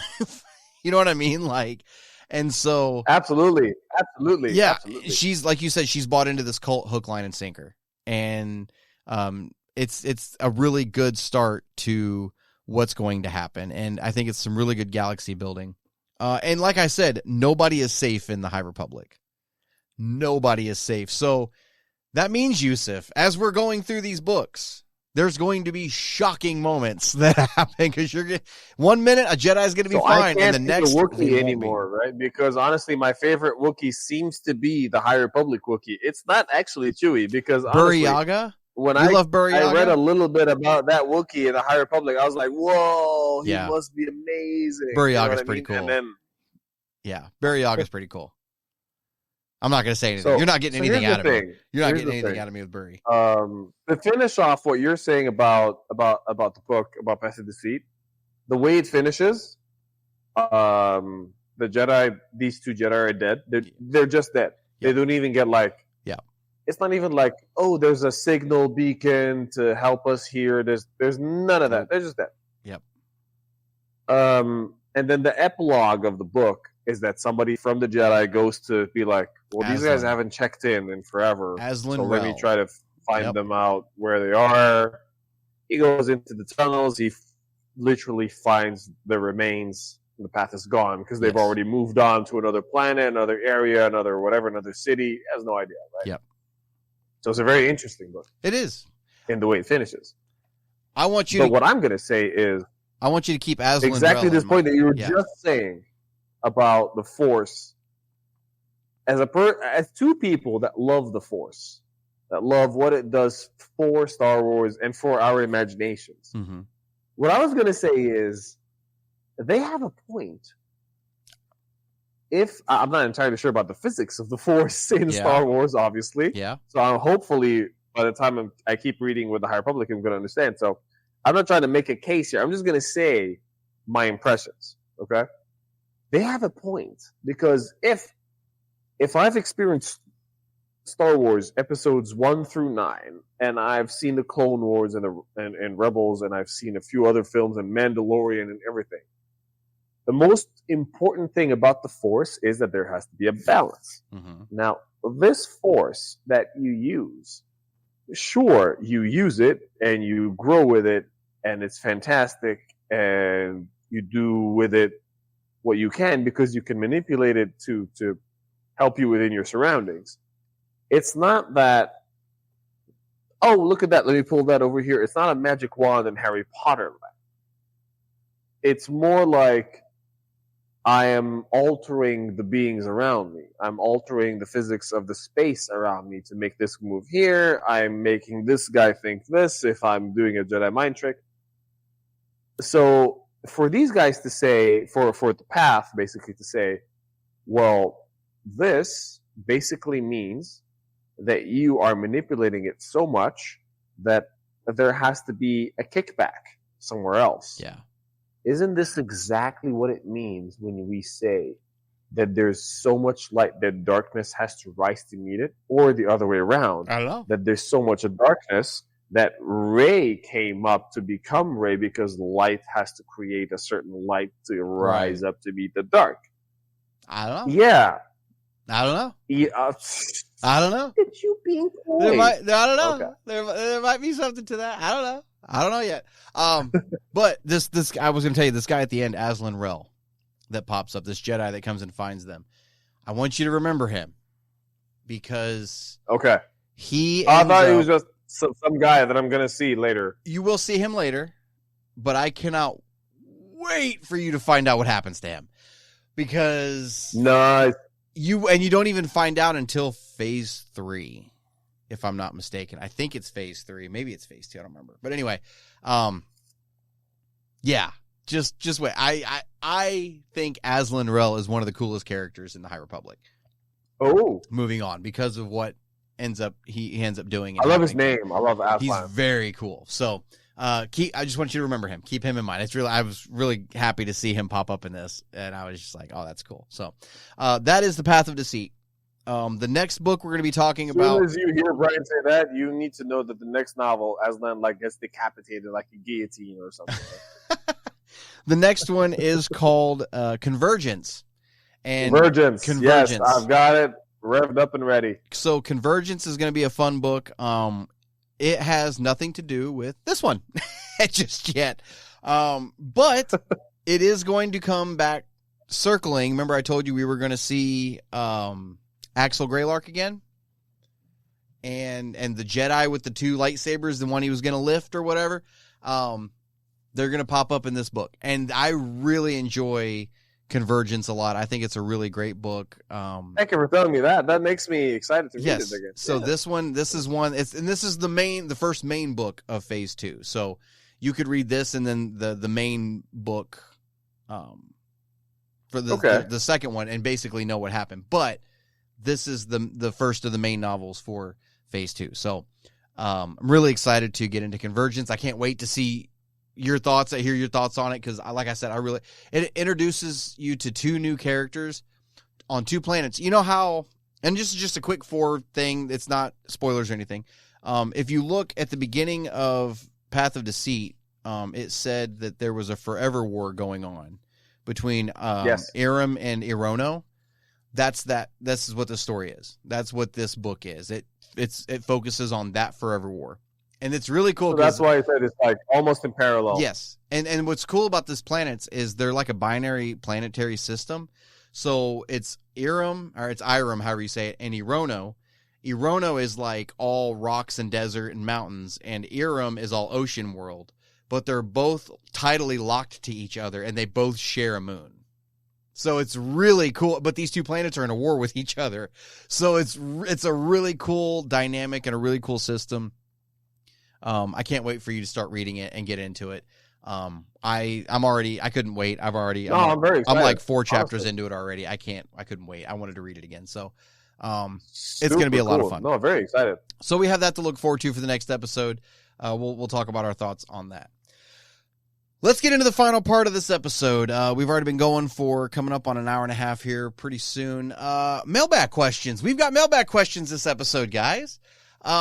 We started with the episode 81. We came back from our hiatus a few weeks ago, and you guys started sending in questions. So we went through and picked a few out, and we're going to answer them for you right here on the show. How do you get a question on the Star Wars Canon Podcast? You can email it to us at starwarscanonpodcast@gmail.com. We'll go through each week, pick a few out, and we'll get them on the show for you and answer them if we can.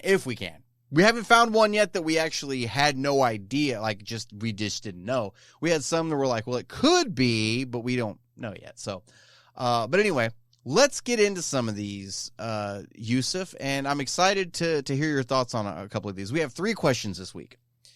And the first question comes from Jeffrey Hughes, and Jeffrey says, "It's great to have you guys back. I've been wondering when we'd get some new content. My wife and I love your podcast and look forward to listening to your reviews of the High Republic. I wanted to ask why there was such an outrage at the Kyber crystal being bled in the Acolyte. We had never seen that done before. We love your show and keep up the good work." Thanks for the question, Jeffrey. And yeah, I don't know unless you guys have been living under a rock, for some reason, this was a huge point of contention with people. I was going to say Star Wars fans, but with people who watched The Acolyte, because there's a difference between fans and people who watch. There's a huge difference. Yeah. And so there was a scene. It's been out now for over a year, so we can talk about this. There's a scene where one of the twins picks up one of the lightsabers, and the crystal is kind of sticking out of the side of the lightsaber, and she's touching it, and she's mad, and the crystal goes from blue to red, and she bleeds it while it's inside the lightsaber. It looked awesome on screen. I'm not going to lie. It was a really 100%. Cool visual effect. It was great. But that was something that the general audience had not been introduced to yet, because all the other bleeding of Kyber crystals happened in comics and in novels and in Jedi Survivor. Like that's where it happened. It was the first time like you said, first time we saw it in live action. And like you said, you've never seen that done before. That's not new to Star Wars canon. That's been talked about for the last, 10 years, Usef? Maybe? I mean, the first time they really talked about it was AHSOKA, the AHSOKA novel. That was one of the first of the young adults. It was AHSOKA. Yes, because the whole concept of turning a lightsaber red. Yes, of course. Yeah. And she was purifying it. That's the context of the story. It was told there. And so, yeah, I get why people were like, what? Because in Legends, in the old EU stuff, red crystals were synthetic. A Sith had to create their crystal. In canon now, it's been changed to where a Sith... Exactly. Well, like Vader, when he made his red lightsaber, he had to go defeat a Jedi and steal his kyber crystal and then bleed it. He'd pour all of his anger and hatred and pain into it and bleed it and turn it red. And then that's what he makes his lightsaber with. It couldn't be created. It had to be taken from a Jedi. That's the whole point of a red lightsaber now. And we'd seen it done a couple times. We saw it done in Jedi Survivor. We saw it in the Ahsoka novel. We saw her purifying them in the Ahsoka novel. Kylo Ren broke his crystal. That's why you had to have the crossguard vents on his. Yeah, the two sides. Yeah, the crossguard. Right. Yeah, there's two sides. Because he broke his crystal, yeah. And so it's nothing new to canon, but it's new to the general audience that doesn't read everything like us sweaties do, right? But yeah, it's something really cool that they added into live action to actually see for the first time. The only nitpick I have with it, I have a nitpick with it. There is something about the bleeding of that kyber crystal that I was just like, oh man. And it's not the same. It's not the same nitpick everybody else has. It's not why is she changing the crystal? It's inside the lightsaber. Well, it's because she was physically touching it. My gripe is, why was the kyber crystal hanging halfway out of it and the lightsaber still activated? That's my gripe. Okay. It's just an illustration. Yeah. It's wrong. You're right. It is. Hu Yang talked about how a crystal has to be like perfectly aligned inside the hilt and everything, and then you just have one jammed in the side of the. And so that's what was, and it's not like the crystal is like that crystal's filtering the light from a power source. It is the power source. And if it's hanging out of the lightsaber the way that it was, it doesn't make sense. It shouldn't even have activated. Yes. Right. It needs to be precise. This isn't some. Yeah. That was my gripe. It wasn't that happened. It was that the lightsaber even kicked on at all. So that was my gripe. I don't understand why there was such an outrage over it. Like I said, I think it was just because it had never been seen before. Yusuf, what's your take on it, man? A few things here. Firstly, this is an amazing question. A few things here that if this was Anakin doing it during the Ahsoka series, we'd have no gripe. Yeah. That's my first major take on this, honestly. Because it was fantastic. I'm not going to talk about Acolyte as a show a lot, but the gist of what I'm going to say is that I liked it.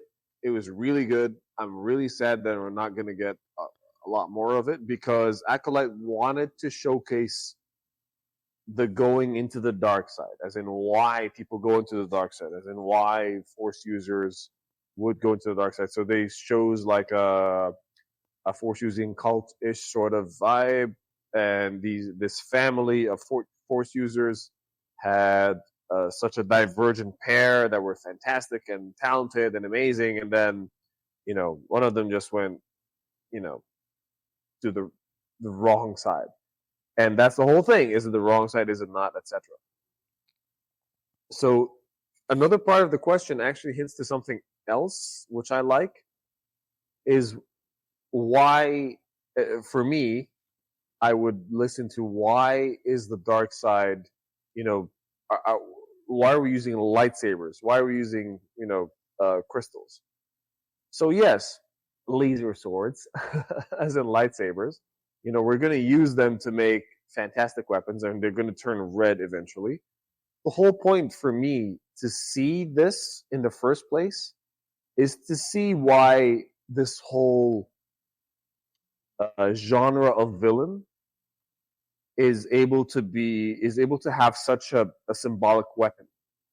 Does that make sense? Yeah. I may not have gone about this right way to explain it, but seriously, when a Jedi gets a lightsaber, they have this whole initiation. They go to Ilum, which is an entire planet, and they find the crystal which is summoned to them, and they find it, and they have to look for it, and then they summon it, and then, oh, this is not the right one, this is not the right one, and they find the right one, and then it's in there in the lightsaber, and the color is based on their personality and their character, if they're a sentinel, if they're a guardian, if they're this or that. So what's a Sith got to do Right. to do this? So this amazing point that you made, by the way, of Anakin doing it, was exactly what Anakin went through. He had to choose a light crystal that had been used by a Jedi, because Anakin was a Jedi.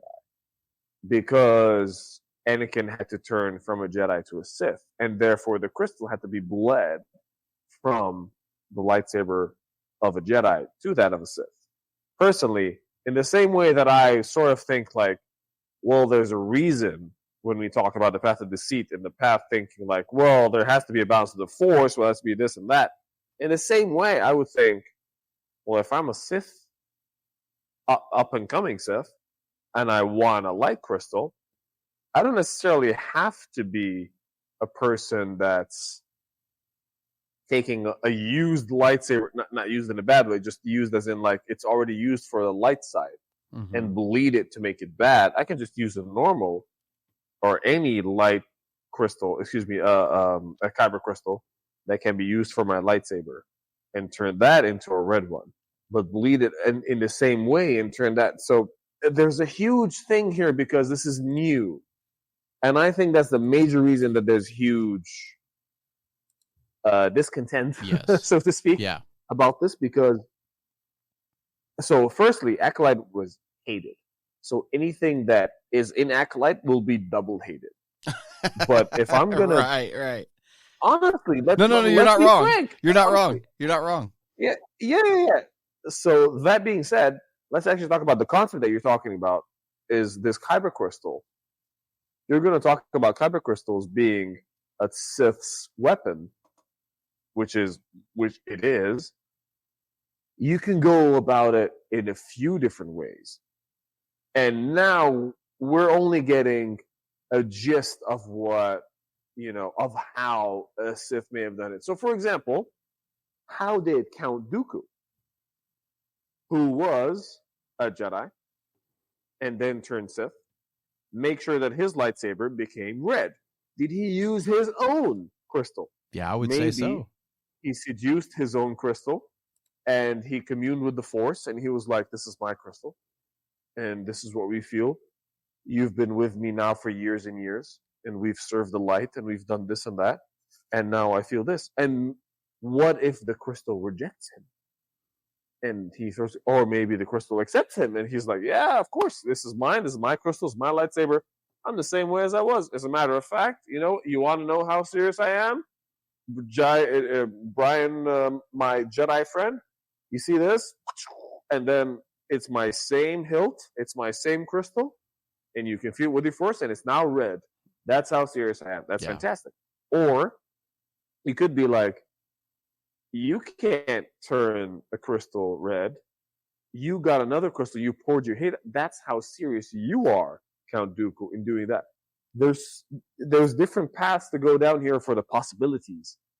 And what Acolyte did was not elaborate enough on just how powerful it is to take this crystal and what is a crystal and how it feels to be around it and how you can take something and turn it into your own weapon. Yeah. And so that's personally my sense of it. This is coming from a person that likes Acolyte a lot. Like, I wish I had another season. I am so sad that it got canceled. And other people just hate Acolyte, so anything that's in Acolyte is going to get hated more. And Brett, what do you think about what I just said? You're absolutely right. You hit the nail on the head. Because it was an Acolyte, it's hated even more. It was something that, had it been, like you said, had it been Anakin and Clone Wars, which it was, when he messed with Ahsoka's lightsabers and they turned blue, that was, nobody had a problem with it. They're like, oh, okay, yeah, Anakin, that's cool. And then I remember everybody like, well, how come his lightsaber didn't turn red? Because you have to physically touch the crystals in order to get it to change. And you're right, nobody cared. But then you put it in the Acolyte, and all of a sudden everybody's all pissed off about it. And it's like, You're absolutely right. If it wasn't in Acolyte, it wouldn't have been that big a deal. I completely agree with you on that. So, I don't know. I hope to see more of it. But actually, let me ask you something.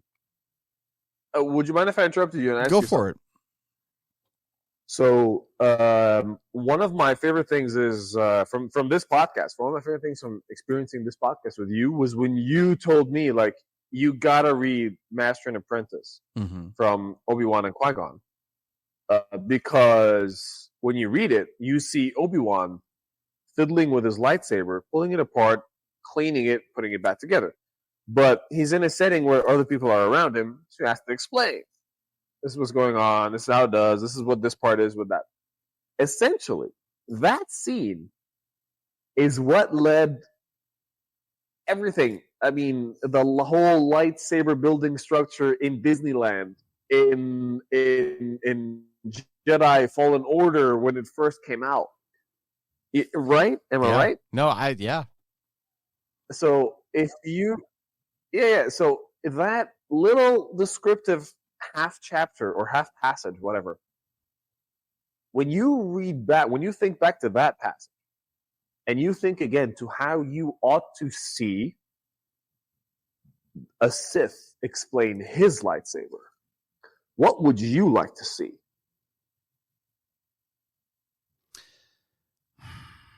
Do you know what I mean? Yeah. You see where I'm coming from? I don't think it would be any different, honestly. I mean, they're still built the same way. Really? Bro. You think it ought to be the same, just I about think, the origins of the crystal? Yeah, I think because the lightsaber, anybody can build a hilt. It's the crystal that makes it special. The crystal is what everybody has a hard time getting a hold of. I mean, anybody can build the hilt. All they need is the crystal. I mean, anybody can do that. It's just mechanical. It's that crystal, and it's being attuned with the crystal and getting it focused just perfectly inside that hilt. That's the whole exercise, is using the Force. You can't use your fingers to tune it. You have to use the Force to get that crystal just in the right spot to get that lightsaber to work. So I think it all comes down to the crystal. I mean, earlier you brought up like Dooku. I think he definitely bled his own Jedi crystal, because they have a bond with their crystals. So I'm literally watching it now. The scene, Osha turning the crystal red is basically her igniting the lightsaber, but she's so angry that the lightsaber, and I think you'll remember this now if I say it, she's holding it, and it's blue, but it's bleeding up red, and pulsing, and then until it eventually turns all red. If you could think of Dooku doing that as a Jedi who's experienced, not a young sort of passionate individual. He's more like a much older sage. You know, he's experienced the whole. One of the major things that has sort of turned him against the Jedi is the death of Qui-Gon himself.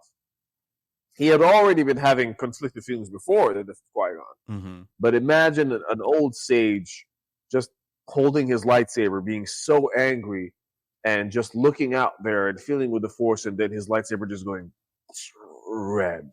Yeah, that's it. He's turned. He's done. I think he had to take it apart. I mean, you would think it. Yes. There we go. You think no, that's not it. You think you'd have to take the crystal out and do something with the crystal first, right? Yeah, you have to physically touch the crystal. You see, there you go.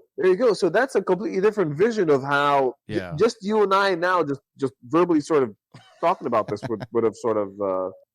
Yeah. So that's interesting. No, it's I'm okay with it. I'm okay with both. I'm not against any of them. I want to see it be consistent. Sense. Yeah. Because the consistency for bleeding isn't there either, because you see, I mean, if you look at the comics for Kylo doing it, he put so much into it, he cracked it. There was lightning flying everywhere. If you see it in Jedi Survivor, you know, that Jedi from High Republic did it pretty effortlessly. It just effortlessly, and just kind of hovered it out and just changed it and put it right back in. There wasn't a whole lot to it. And I mean, it's different on every one of them. So I don't know. It's something I'd like to see more and more. I would like to see Hu Yang maybe touch on it a little bit in Ahsoka season 2. I think it would be a good idea if, so the same audience that watched Acolyte's going to watch Ahsoka season 2. It's on Disney Plus. I think it'd be a good idea. That's the perfect place to kind of explain how that works and everything. Hu Yang can kind of be like, oh, that's what happens when you bleed a crystal, blah, blah, blah. And people will be like, oh, that's what happened in Acolyte. So I think that'd be a good idea. Yeah. But I'd like to see more of it. I think it's really cool. I think it's a really cool concept the way they do it. So hope that answers your question, Jeffrey. And thanks for sending in the question. Soul, by the way, in Acolyte. I really liked Soul in Acolyte. But yeah, never mind. Yeah. We could talk about Acolyte. I wasn't a huge fan of it, but, I mean, I think you got the raw end of the deal. But anyway, we can talk about that on another episode. Sorry. Question number 2 this week comes from Brandy Cliffman. And Brandy writes in and says, hello, Brian and Usef, and welcome back. We've missed you. Brian said the term Canonites for your show, or I'm sorry, Brian used the term Canonites for your show, or for your show's followers once, and I still affectionately use it to this day. What did you think of the return of Asajj Ventress after her death in Dark Disciple? Does that return negate anything in the novel? Thank you for still being a positive influence on the fandom. Thanks for the question, Brandy. And I don't think it does. I think it went with the novel just fine. You remember everybody was all mad when she popped up in Bad Batch, and they're like, well, wait, how did she die in that? But now she's back in that. They explained it. No problem. Like the first, 2 minutes of that episode where they brought her back, that explained it. The whole final scene of Dark Disciple, the novel, is in that show. It's just in animation form. You see it, but then you see it from her point of view. And it's kind of interesting knowing now that the moment they put her under that water, she was awake and back. It's fantastic. It's absolutely brilliant. It was awesome. Yeah, I thought it was a great little connection. I don't think it undoes anything in the novel. No. It doesn't change her sacrifice. Because her sacrifice was for Quinlan. And even though you watch, Tales of the Underworld, her sacrifice was still Quinlan. So cool. She couldn't have Quinlan Voss. So the sacrifice was still there. It just wasn't her life anymore. But it was her love for Quinlan. Because, I mean, if you've read that book, those two were deeply in love with each other.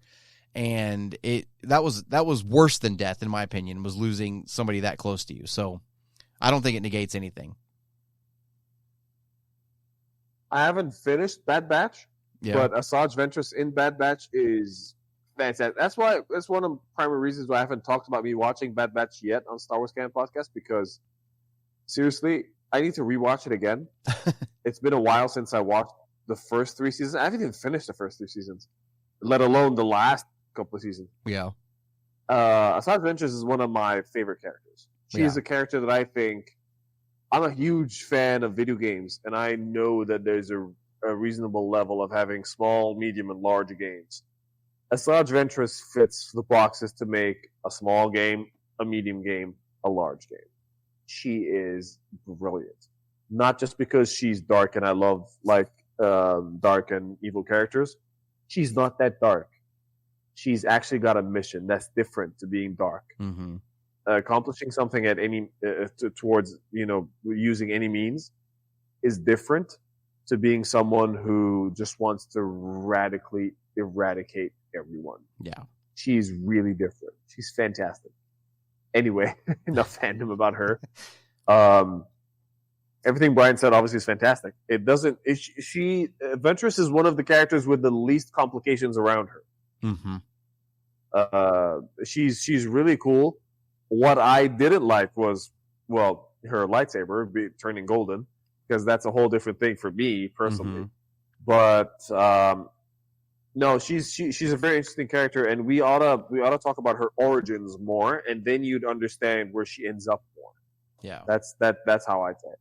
Yeah, no, I think nothing negated that book. I remember. Didn't really answer Brandy's question. You clearly answered Brandy's question. You did. What I feel about Asajj.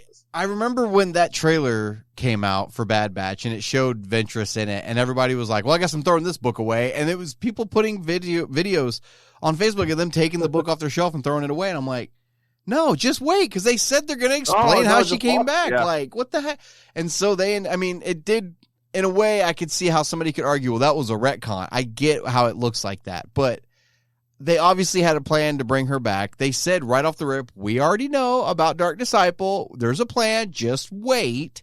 And then that story ended up coming. So I don't think it retcons anything. Put your Dark Disciple copies back on your shelves It belongs there. It's one of the top 10 Star Wars novels out so far. I love Dark Disciple. That was a great novel. Fantastic. So no, it doesn't negate anything. I don't care what anybody else tells you. It does not. So thanks for the question, Brandy. Appreciate it. And the final question this week comes from Douglas Rhodes. And Douglas writes in and says, as Phasma told Finn in The Last Jedi, it's so good to have you back. I'm excited to get on this journey with Usef, or to go on this journey with Usef as you read the High Republic chronologically. I'm reading along with you. On this week's episode, you mentioned the new film Starfighter, but didn't go into a lot of details with it. Do you think this movie will go hand in hand with the Rogue Squadron movie? And for the record, I believe Brian is right about the Rey movie being canceled eventually. Keep up the great work, crew. Thanks for the question, Douglas. And real quick, I gotta give you a shout out because, that Rey movie is not going to happen. I don't care what anybody else says. That can's been kicked down the road so many times. It's going to be so dented by the time we do get to it. It's going to suck. So upset, man. Never going to happen. I'm so upset. Douglas, I'm so upset, man. Never going to happen. So, thank you for your wonderful message, by the way, saying that you're going to join me on the journey. It's going to make me feel so much better about bombing if I make a mistake or something. But seriously. It's going to be a fun ride. I'm very happy to join on this journey. What was that? It's going to be a fun ride. Just getting through phase 2 is going to be No, it's going to be fun. I'm just worried about making a mistake if I miss a few characters. No, the problem with me is you see what I mean? Like, my problem with me is like learning so many new characters. And Douglas, I think he understands where I'm coming from when I say it's just so many new characters, new factions and stuff. Yeah. But Douglas is absolutely right. Seriously. Can I just say that there's a we're all going to say it. There's a lot of uncertainty towards new movies, towards new content, what's happening, what isn't happening, new Starfighter, new this, new that. I think it's exhausting. Is it? Yeah. We've talked about this a lot. Yeah. We know what's canceled, so we're going to talk about it now. But I mean, seriously, Brian, it is exhausting, isn't it? It really is. At this point, if Lucasfilm could make movies as well as they make movie announcements, we'd be in the golden age of Star Wars. How many movies have they announced? Like 13 or 14 movies total, and we haven't gotten a single one since Rise of Skywalker. Not a single one. Now, granted, Mandalorian Grogu is coming out next year. We're less than a year away from that movie, but that's going to be like a TV movie. You know what I mean? That's going to be just like 3 episodes. Right now. It's going to be 3 episodes of Mando. Yeah, that's all it is. So I'm excited. I'm still going to go see it. I'm still excited for it to see Star Wars on the big screen again. But of course I am. I'm just saying. To answer your question, Starfighter, do I think the movie will go hand in hand with Rogue Squadron? Here's what I think happened. Because remember, Patty Jenkins was supposed to be working on this Rogue Squadron movie. They even announced it. They put out that little teaser tag about her flying off in an X-Wing and everything. And it was a really cool announcement. Yes, with the red and the black. It was so cool. It was a really cool announcement. And then radio silence. And then they say it got shelved. And then they said it came back. And then it got shelved again. Then it came back. And then the rumors were like, oh, no, it's canned. And then the other, no, it's still coming back. But then, in the midst of all of it, they come out and they're like, oh, we're doing a new Star Wars movie called Starfighter, and Ryan Gosling's going to star, and Sean Levy's doing it. What I think happened was Sean Levy's name came into the mix in the middle of all the heat with the Patty Jenkins thing. And I think he came in and was like, I know you guys announced this, but here's my idea. And said, here's my idea for Starfighter. And then they canned her idea and went with his. So I don't think Rogue Squadron's not happening anymore. That's not even on the list of anything that's being produced. I think this movie is replacing Rogue Squadron as the Starfighter movie. You know what I mean? Like that as the dogfighting Top Gun Star Wars. You know, yeah. As the Star Wars Top Gun. Yeah. And so I don't think they're going to go hand in hand. I am interested in it though. I'm really interested that they got such a big name in it, like Ryan Gosling. I'm a little shocked at that because usually Star Wars, yes, I know everybody knows who Harrison Ford is, but nobody knew who he was back then, back in 1977. Nobody knew who he was.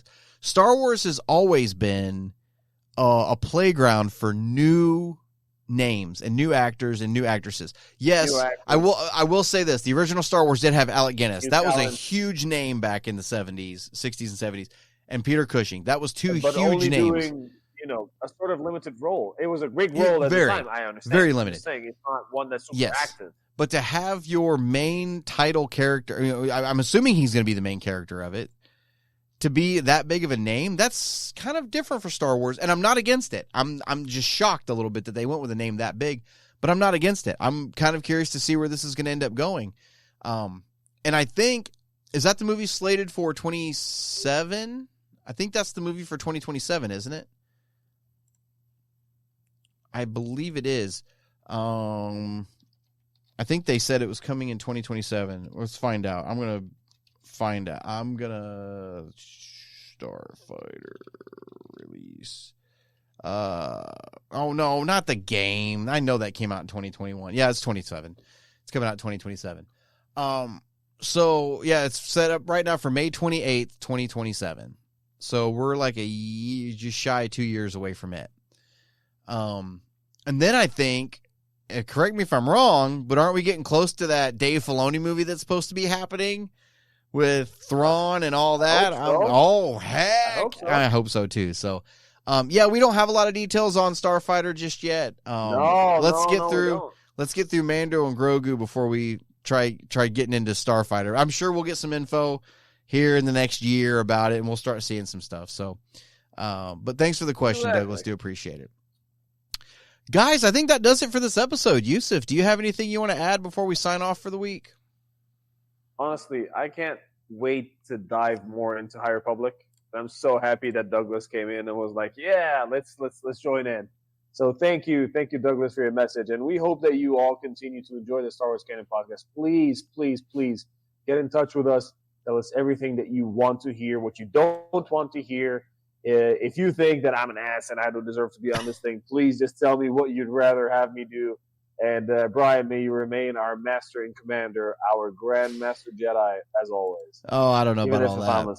I don't know about all that. So if you guys like the episode, definitely subscribe and follow on whatever platforms you guys are listening on. We'd sure appreciate it. I'm going to say it again. If you guys want to get a mailbag show, a question on the show, you can email it to starwarscanonpodcast@gmail.com. I'll go through and pick a few out. Usually we record on Thursdays when Usef joins me, so I'll go through on Thursday morning, Thursday afternoon, and start picking out some questions. So have them in by then if you guys are wanting to try to get it on the show. And as a tip, to get your question on the show, don't like if something big happens, right? If there's some big Star Wars news or something like that, don't base your question around the news because we're going to talk about it anyway. Talk about something obscure. That's your best chance of getting it on the question or on the show. So just a little hint. I look for stuff that you don't see a lot of people talking about. I think that makes more sense to be able to read all this stuff and to know all these little fine details that maybe some people don't catch. So until next week, guys, this is Brian and Usef signing off. Hope you guys have a great week, and may the Force be with you. You've just been listening to the latest episode of the Star Wars Canon Podcast. I'm Brian Miller, joined by my co-host, Usef Waly. You can stream new episodes of the podcast every Saturday night at 7 o'clock p.m. Central Standard Time on Anchor.fm, Spotify, Apple Podcasts, and more. If you'd like to support the show, you can do so at patreon.com/1138productions. Be sure to like and subscribe on whichever platform you're listening in on. If you'd like to get a question on the show, you can send it in to us at starwarscanonpodcast@gmail.com. Until next week, keep it civil, and may the Force be with you.